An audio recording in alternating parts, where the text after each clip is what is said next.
Good evening from Hofstra University in Hempstead, New York. I'm Candy Crowley from CNN's State of the Union. We are here for the second presidential debate at Town Hall, sponsored by the Commission on Presidential Debates. The Gallup organization chose 82 uncommitted voters from the New York area. Their questions will drive the night. My goal is to give the conversation direction and to ensure questions get answered. The questions are known to me and my team only. Neither the commission nor the candidates have seen them. I hope to get to as many questions as possible, and because I am the optimistic sort, I'm sure the candidates will oblige by keeping their answers concise and on point.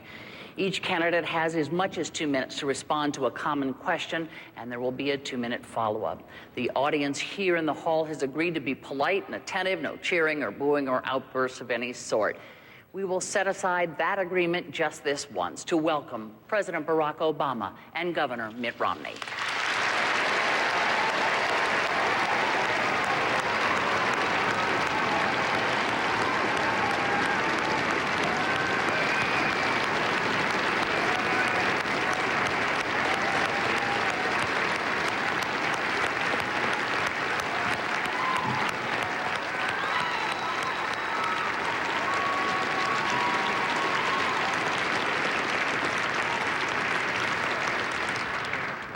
Gentlemen, thank you both for joining us here tonight. We have a lot of folks who have been waiting all day to talk to you, so I want to get right to it.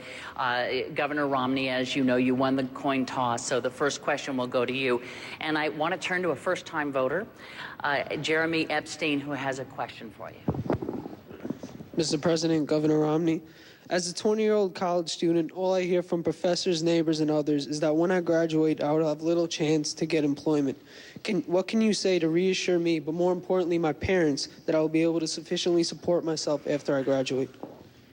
Thank you, Jeremy. I appreciate your question, and thank you for being here this evening, and to all of Nassau County here that have come. Thank you for your time. Thank you to Hofstra University and to Candy Crowley for organizing and leading this event. Thank you, Mr. President, also for being part of this debate. Your question is one that's being asked by college kids all over this country. I was in Pennsylvania with someone who just graduated. This was in Philadelphia, and she said, I've got my degree, I can't find a job. I've got 3 part-time jobs. They're just barely enough to pay for my food and pay for an apartment. I can't begin to pay back my student loans.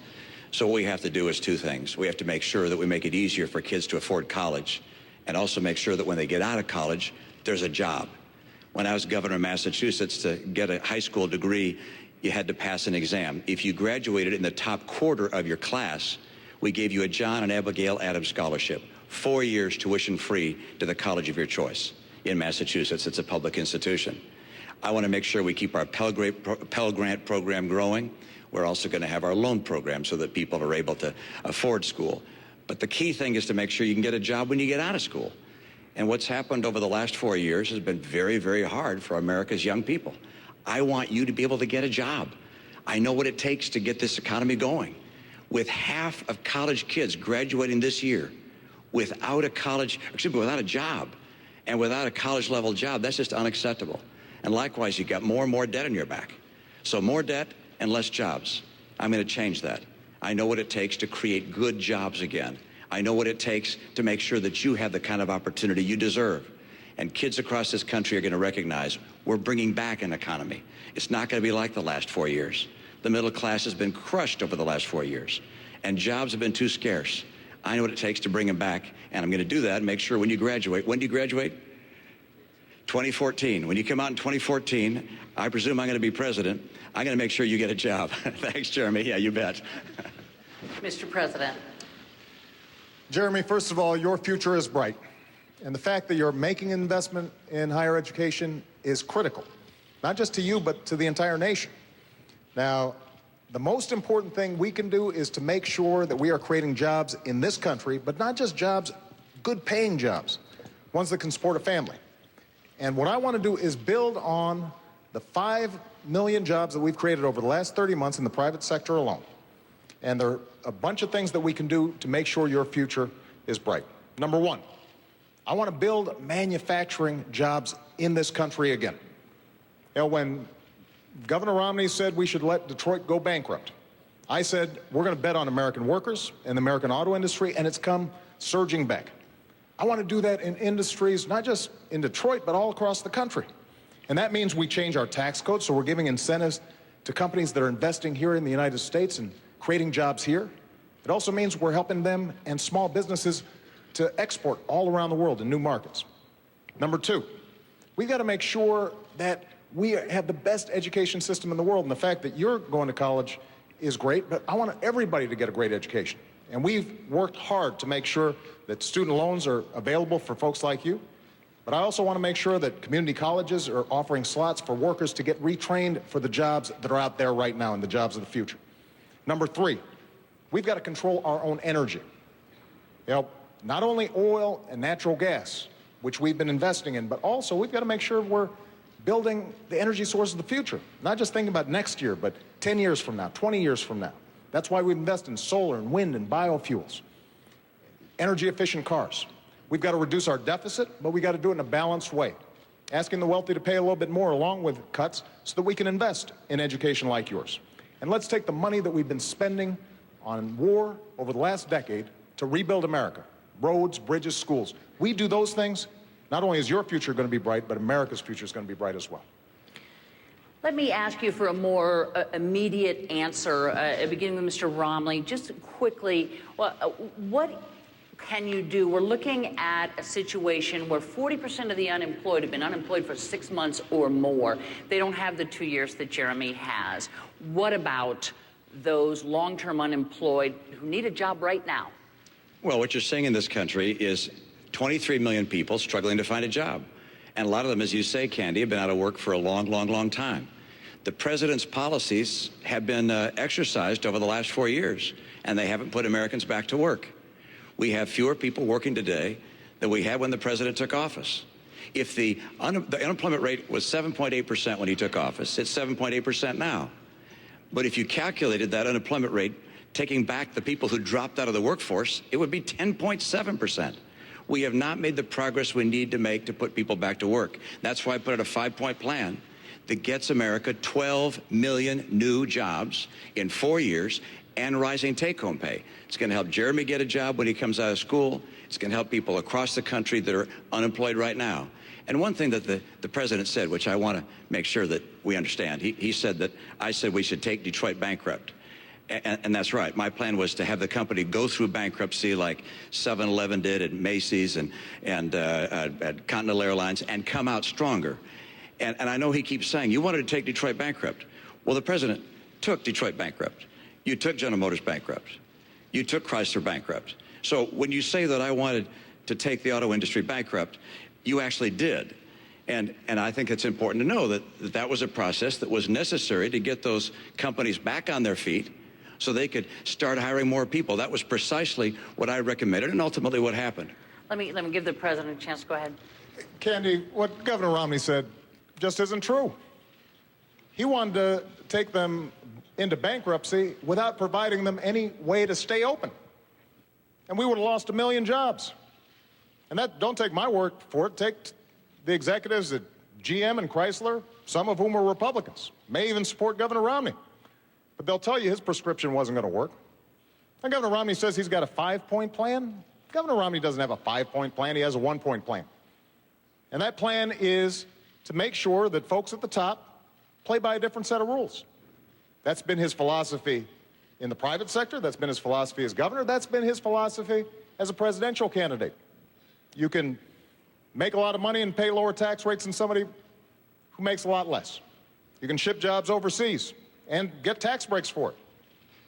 You can invest in a company, bankrupt it, lay off the workers, strip away their pensions, and you still make money.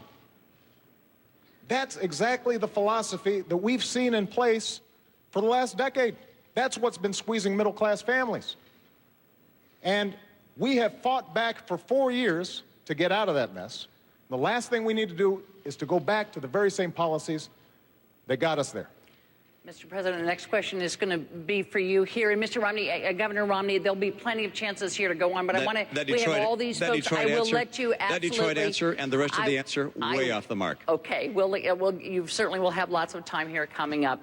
Because I want to move you on to something that sort of connected to cars here and go over, and we want to get a question from Philip Turcola.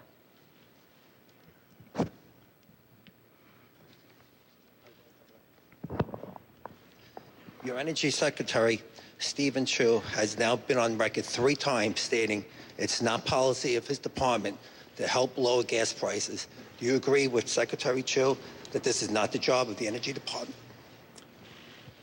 The most important thing we can do is to make sure we control our own energy. So here's what I've done since I've been president.